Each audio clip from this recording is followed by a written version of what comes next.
What are you doing? Oh. On Twitter. Okay. Howdy, y'all. This is the Stutterin Hillbilly and BrutDog, joined by me again for another episode of the B&T Podcast. Once again, title pending, under construction. Patent pending. Patent pending? Did I even did. say patent pending? No. Oh, okay. Trademark. Copyright, trademark, words. It's cool. But today we are going to talk about just different aspects in gaming. And we'll start off with something that we've been seeing a whole lot more in the past few years is devs using actors to play main characters, which it's not that new, but using their likenesses to play the main characters in mainly story games. And I'll let you start off with that on your thoughts about that. Like, do you think it's kind of a gimmick? Do you think it's a good thing? I think it's really cool because it kind of makes the games more realistic in a way, just by having actors do all the motion capture and animation of the likeliness of for the games. I mean, it's kind of like, Madden, for instance, brings in the players to get all the facial features so the players look like themselves in real life, and that's pretty cool. And one game that I'm playing now is the new one, Quantum Break, and it has a lot of actors in it from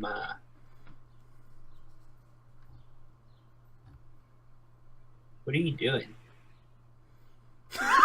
What? I'm trying to find a okay. Anyways, just continue. Pay no attention to the man behind the mask. So, I was born in the dark. Jesus. Anyways, but Quantum Break, it has a. Just keep going. You're looking for Kobe. Yeah, because I tweeted you. No, LeBron. That's two different dudes. Brain fart. It's getting late at night. Like shut up! Fuck you.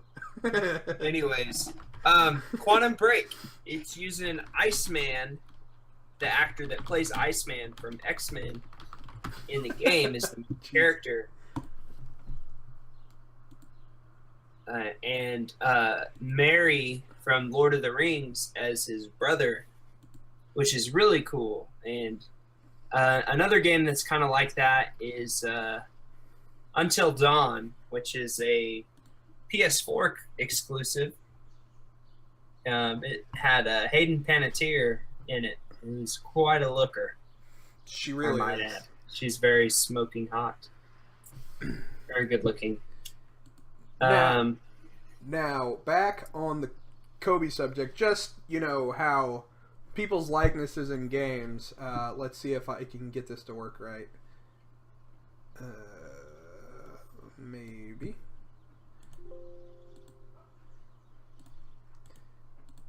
But you just see, it's cool to see how far we've advanced as far as how characters look in games.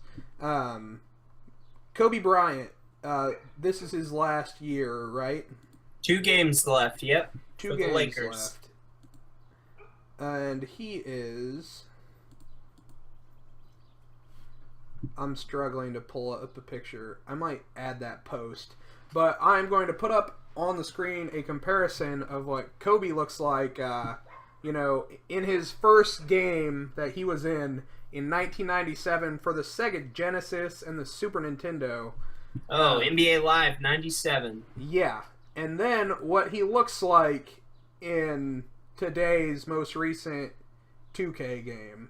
Yeah, 2K16. It's pretty crazy. That's a great picture. That is good. But granted, he wore number 8 back then, and now he's wearing 24. So at least it's not 23. That would be the GOAT, Michael Jordan, greatest of all time. For sure. Not LeBron James. But yeah, I thought I quote tweeted you a picture of that. You did. I did. Thought that was cool. I saw that today.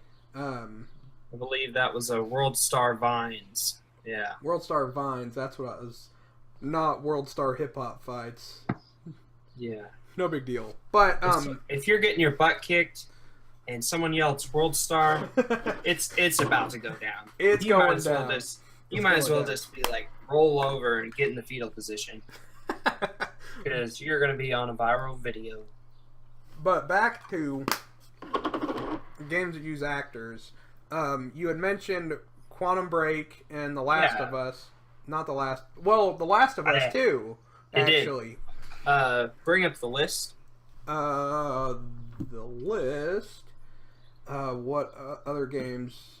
Last of Us. That was one. Beyond Two Souls. It's a. They just released a PS4 HD remaster within the past year or so, 6 months. I don't know.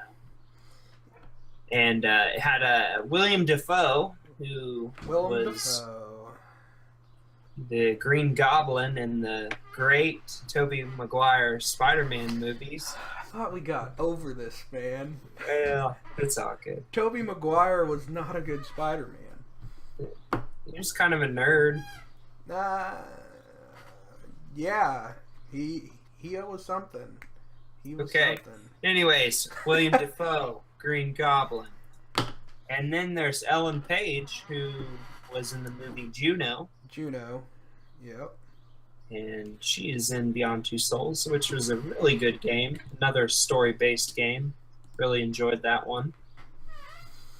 Now, I'm trying to think, in GTA 5 they did too, actually, for Trevor. I think so. I'm pretty sure they did.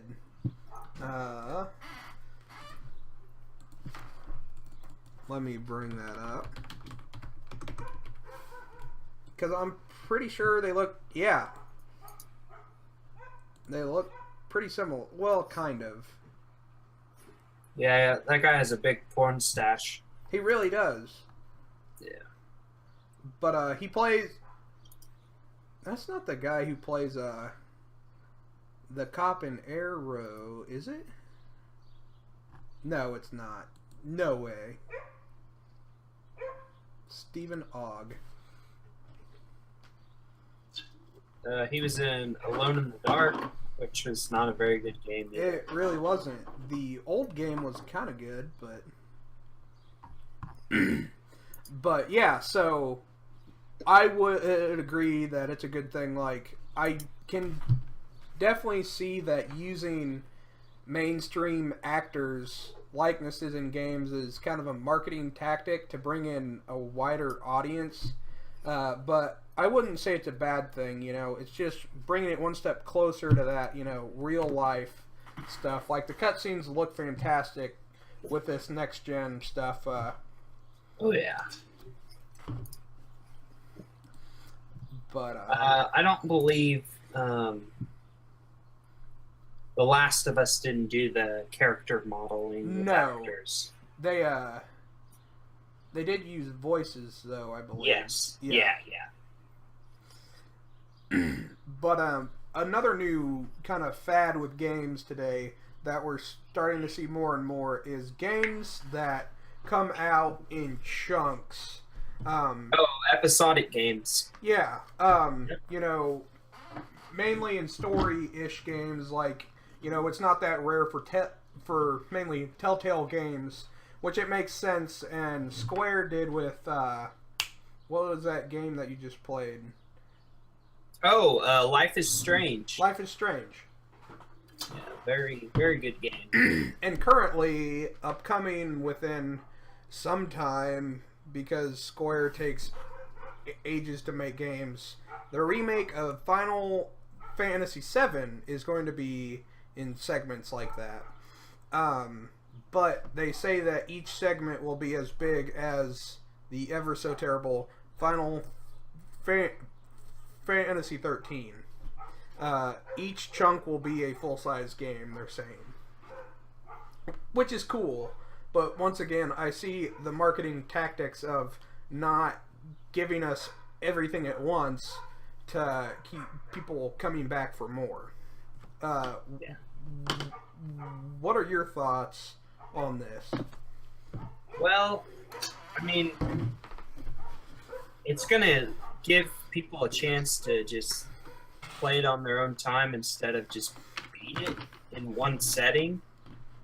Which we're kind of bad about sometimes. I'm awful about that. That's why I've been playing Quantum Break slow. Like, just for instance, a one that just decided to do like an episodic kind of release is the new Hitman game.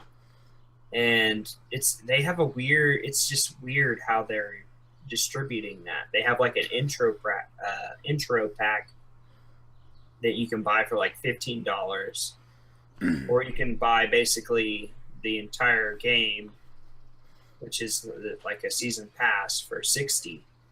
But if you buy the intro pack, you have the option to pay, I think, the difference to get the rest of the game. So, I mean, if people started doing that, that would give them a chance to be less of a risk to try out a game rather than forking over $60. That makes sense. Like, I kind of liked how, I kind of like the idea that maybe the first chunk could be shorter and could be more or less the demo. Yeah. And then give that away. Like, I feel like that would bring in more, like I get how devs wouldn't want to give their game away for free or a part of it. Of course. Telltale does a very good job, I think, with giving the first episode away for free. Yeah, I do like that, because Telltale has been doing games like that for a long time, 6-7 years now. Yeah. With the first that I can think of being Walking Dead. That was one of the first mainstream games, but actually, King's Quest was one too originally, wasn't it? That was an original kind of a point and click type.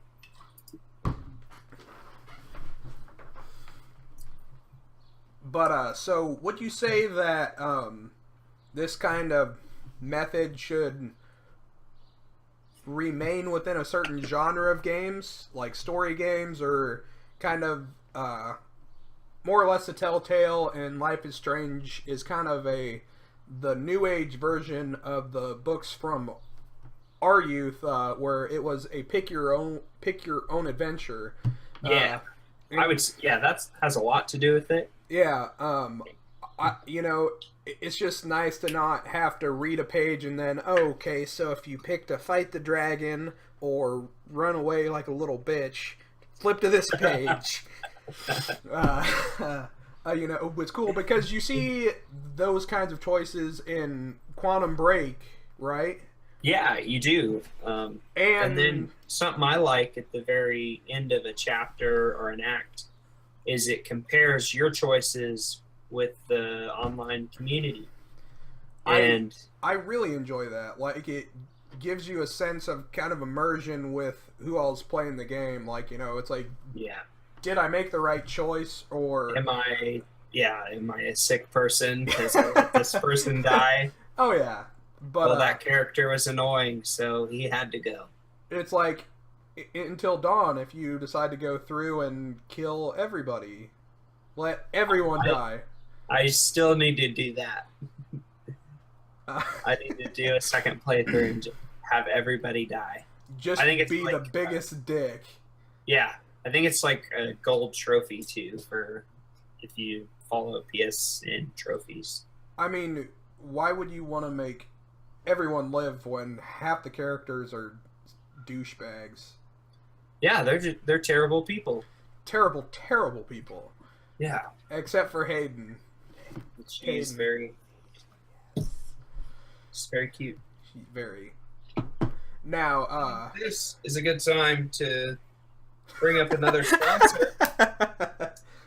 I need to go to the store and get some, or they could sponsor us. This is Arizona Golden Bear Strawberry Lemonade. It's very refreshing. And with that said, I mean, our other sponsor that doesn't really sponsor us, Lay's cheddar and sour cream.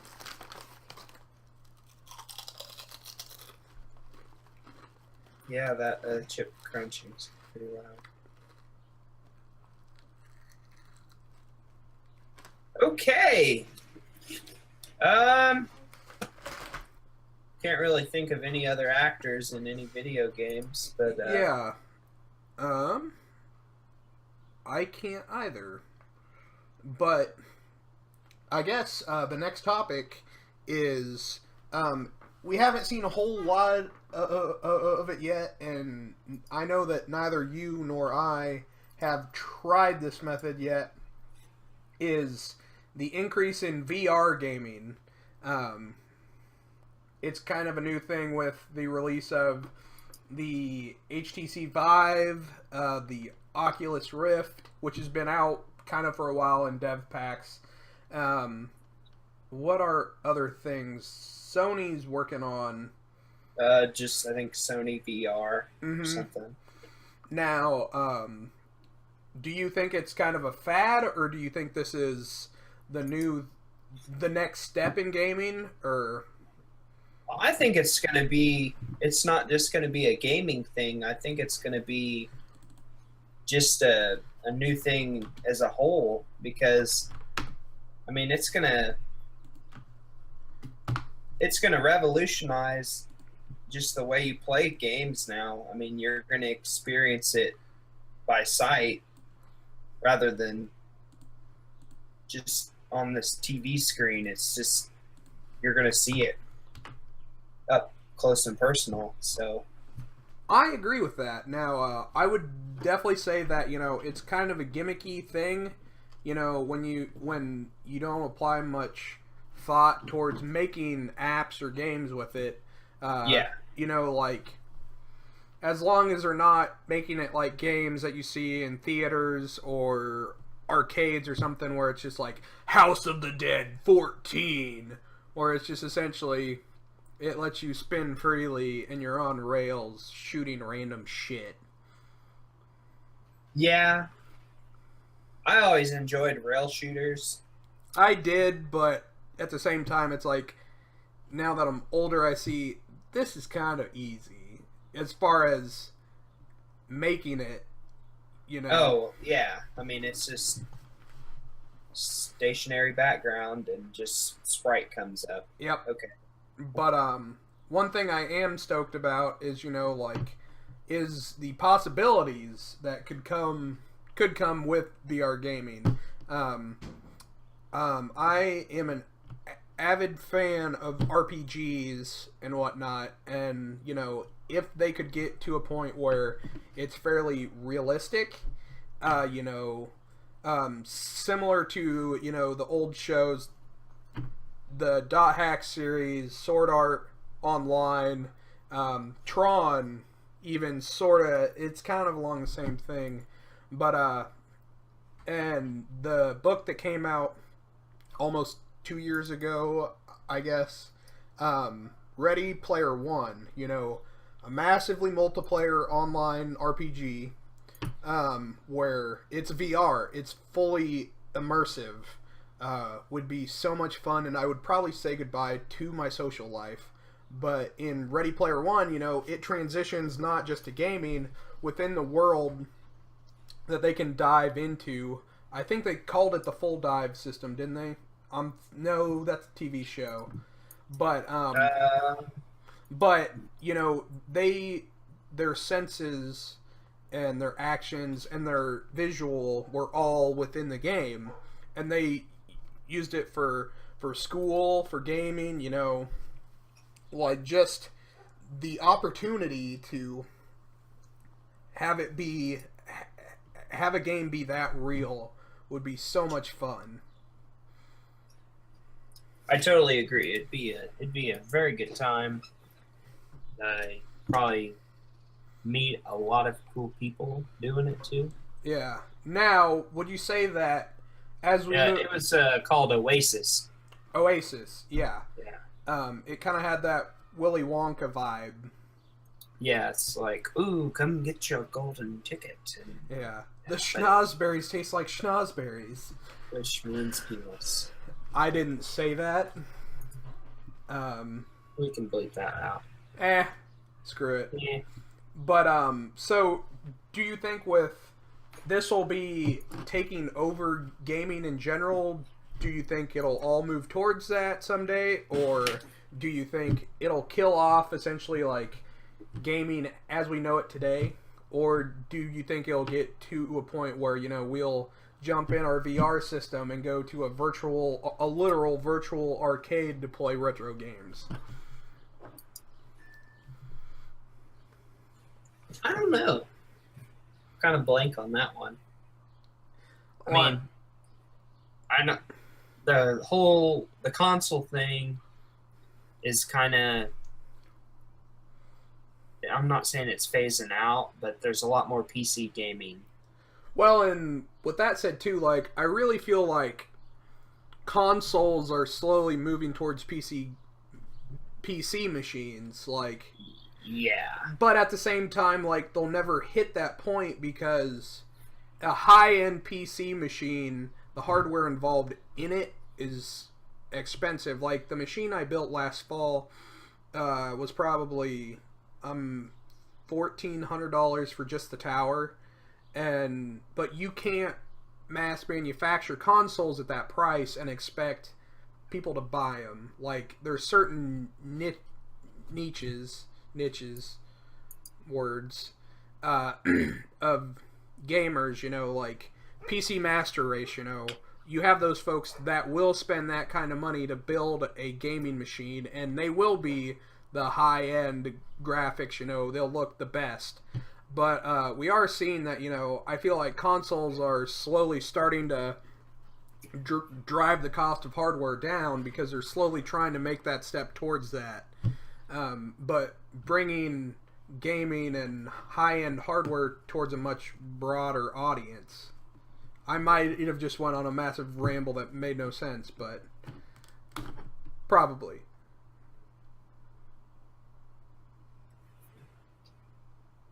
You're absolutely right. Shit. For a guy with a stutter, I sure do talk a lot. That's good. But I'm trying to think. From that said, we had talked about, we've talked about actors in games, the style of games are produced now. Now, I'd like to talk about a thing that, I know is near and dear to my heart is indie games, studios that aren't very big and they make smaller games. And I tend to find these as a lot more fun because the devs are usually a lot more proactive to fixing games if there's problems because it's a much smaller audience and they pay more attention to the comments about how their games are. I'm trying to think of some games I'm playing right now that are kind of indie studio, and the thing that I've been playing and actually uploading to my channel right now is Hyperlight Drifter, which it's kind of a on the reviews on Steam, it's an action-adventure game, kind of Zelda-ish, but one of the best Steam reviews I saw was if Link and Samus Aran had a baby and taught it to play a bit of Dark Souls, that's what this game would be. It's 16-bit in style, very ominous, and it pulls gameplay from Zelda, Metroid, Castlevania a little bit, but as far as the combat goes, you have to see the patterns, and you die a lot. It's very Dark Souls-y in that fashion. I thoroughly enjoy it, and I thoroughly suggest that you watch the series. But I've watched a few. I'm not talking to you. I'm breaking the fourth wall, talking to the people. All 7 subscribers. I love you guys. But what are some things that you've played that would classify as indie games? Like recently, or just your favorites in general? Oh, favorites. Oh, this is going to be rough. Or just something that comes to mind. I really enjoyed Terraria. Terraria was good. Definitely. Very good game. I thought I was really going to enjoy Axiom Verge, and it was just really hard. Now, that's a Metroidvania style game, correct? Correct. What else? Transistor, I still need to beat it. Bastion. Bastion was great. That was like an action, kind of RPG-ish adventure. Yeah. I really enjoyed the art style to that, mainly because of how the story was told. It had a very mellow narrator to it. Not like a Morgan Freeman, but I liked how that was done. Andy Dufresne was my best good friend. He doesn't talk like that, but I suck. No one can mimic Morgan Freeman. No one can pull a Morgan Freeman except for Morgan Freeman and that one guy who goes on shooter games and does Morgan Freeman impressions. Except that guy talks about his penis a lot. That's odd. It's very odd. He might have a problem. Found one that I enjoyed was Guacamelee. I forgot about that because you played that first on my console and essentially beat it. Yep, sorry. Except for the final boss that I had to beat. No big deal. I can't button mash very well. Transistor was good. Broforce. Super Meat Boy. Yes. That was pretty fun. They also made a game that I thoroughly enjoyed and has a large cult following now, is The Binding of Isaac. Yeah. I know that you didn't really enjoy it, but I wasn't any good. It just takes time. I just wasn't very good. Broforce. It was a PSN game. Broforce. It was a PS Plus game last month, actually. Yes. So I enjoyed it briefly, but the multiplayer was faceted with frame rate problems, bullshit hitboxes, but the game was very, very America themed. Very. Action heroes out the wazoo.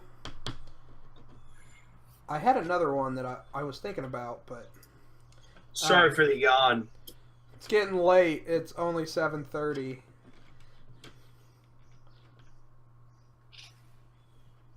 But now for can't hear you now, can I? I guess not. But for our last topic, you were wanting to talk about retro games a bit. Now, that's a nice little segue. Of course. You are our resident retro gaming guru. I am. I do have a pretty decent Super Nintendo and N64 collection, because those are the ones I like. I would definitely say that we were more Nintendo fanboys at a young age. I know that I didn't have any Sega products. Oh, that was that. Yeah, I had a Sega Genesis. Sonic Spinball was one of my games that I played all the time. Okay. I remember that game because it was kind of a mini game in Sonic as well, right? Maybe in one of them, I'm not for sure. Now, I did enjoy the Sonic series on Sega. I know I played a PC port quite often of Sonic 1 and 2 and Sonic and Knuckles. Yeah. The PC one was it was a really fun game. So you could have Sonic 3 and Knuckles. Yeah. And then you could get Knuckles to do his little glide, which was awesome. It was kind of OP, just a little bit. Yeah. Now, I know that, it's been some time, but on Nintendo really is where you play a lot of your retro games, like as far as the virtual console, or do you stick more with the actual physical retro games and consoles, or? I like collecting physical copies of the older games. It's just something about the Super Nintendo controller. I mean, I could play it on the virtual console and probably spend less money, but it's kind of one of those things. It's the nostalgia of it all. I mean, and it takes a while to build up a collection. Now, I would definitely agree with the physical copies, but there's just something about playing on the original controller. Like, there's such a difference with playing games that were made to be used with like a digital input, like a joystick, compared to 4-directional or 8 directional input from an old school D-pad controller. Say like you go back and try and play Mario, the original, with a thumbstick, it just feels foreign and it doesn't act quite like you want because there's so much degree for error with your movement with a thumbstick. Yeah, just any sudden movement. And that's kind of what made Super Mario 64 kind of hard, is an adjustment. Because that was like one of the first games to use the thumbstick. Yeah, and just looking back, I wonder how we played games without, we're so used to the dual, like the twin stick format, with a camera view and a strafing view, or a strafe stick, to move your character, and a stick to look in a certain direction. And it makes me wonder, how did we play N64 games with the single stick? It's so weird. Like, you look back to like GoldenEye. GoldenEye's prime example is just aiming. Different. It's different. Like, you really didn't aim, you strafed, more or less. Yeah. Was it you moved with the D-pad and you aimed with the stick? And then the trigger was fire, like the back trigger, the Z button was fire? I haven't played in so long. It kind of had the same, Time Splitters 2. Time Splitters. That kind of had the same aiming mechanic. Yeah. Now, where it, like, auto centers or something. I'm pretty sure in games like that, auto aim was kind of a must, where, like if you came close to someone, it kind of pulled you to center. Now, with twin stick shooters mainly, that's not near as much of a thing, but at least on those old school systems, you couldn't play with those stupid southpaw inverted controller settings. I still don't know why people would play that way. I had Halo for the original Xbox, and it was like that was one of the things that was like it was just already set in that it was inverted controls, and I think I played it until I figured out I could change that setting back to normal. Yeah, I actually have family who played the older games, and they would always set the control schemes to southpaw inverted.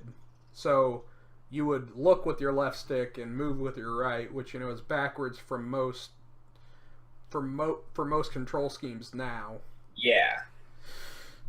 Now, do you feel like that there are certain things that games today should take from retro games that we don't see now? Like, for example, myself, like, I feel like games got easier with time. Oh yeah. Like, oh yeah. Games today, for the most part, aren't very challenging. Like, you can bump it up to where it is, but like, you just don't find a lot of games. Like, I think that's why I really enjoy Dark Souls. Like, it's so punishing. It's kind of rewarding at the same time. It's simple. You have 3 lives, and if you die 3 times, and you have to restart the whole game. Which I'm glad it's not that way now. But at the same time, like, playing through old school Mega Man, fine example. Yep. Very, very punishing. You have the passwords to get you back to certain spots, but there was a sense of victory, literal victory, when you beat the game.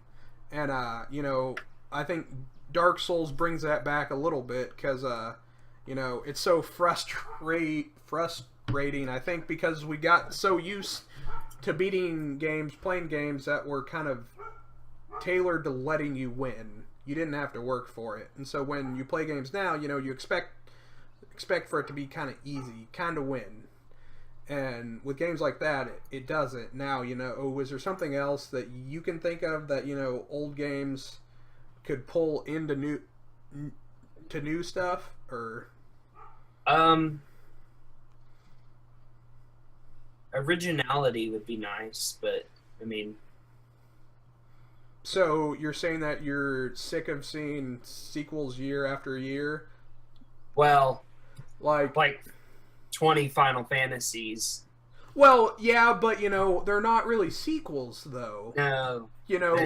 That's the one thing where they're each their own story. It's a different set of characters, but I would agree with that. Like Call of Duty, which the game kind of changes, but more or less it's the same thing year after year. Yeah, year after year, every November.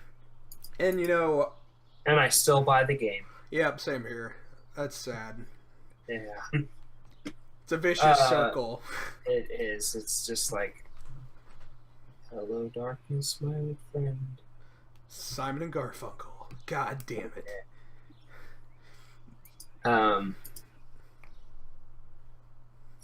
I would like to see, like, I don't know, more Nintendo games or something. But they need to move to first party, I don't know what I'm talking about.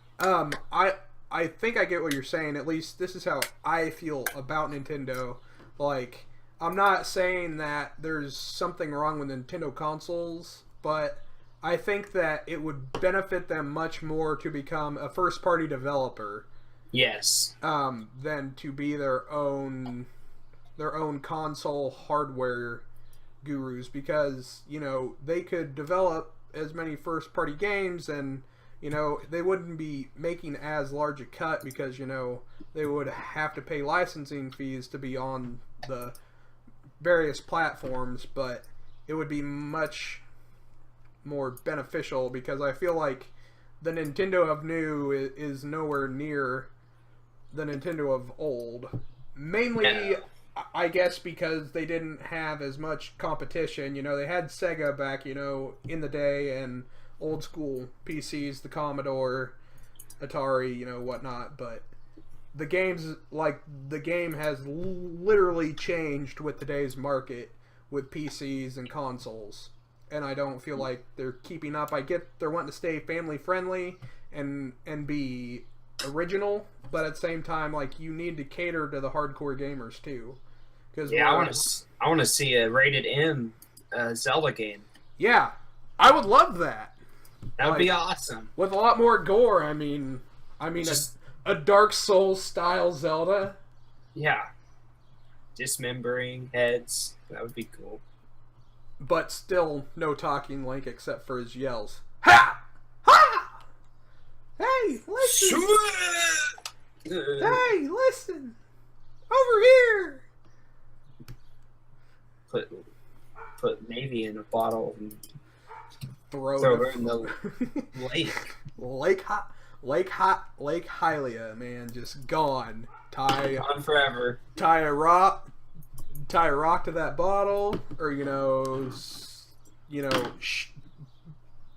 put her inside a box. Ship her. I just put her in a bottle and put her in the water temple because no one likes that place. No one, never. No one would go look for her unless they had to.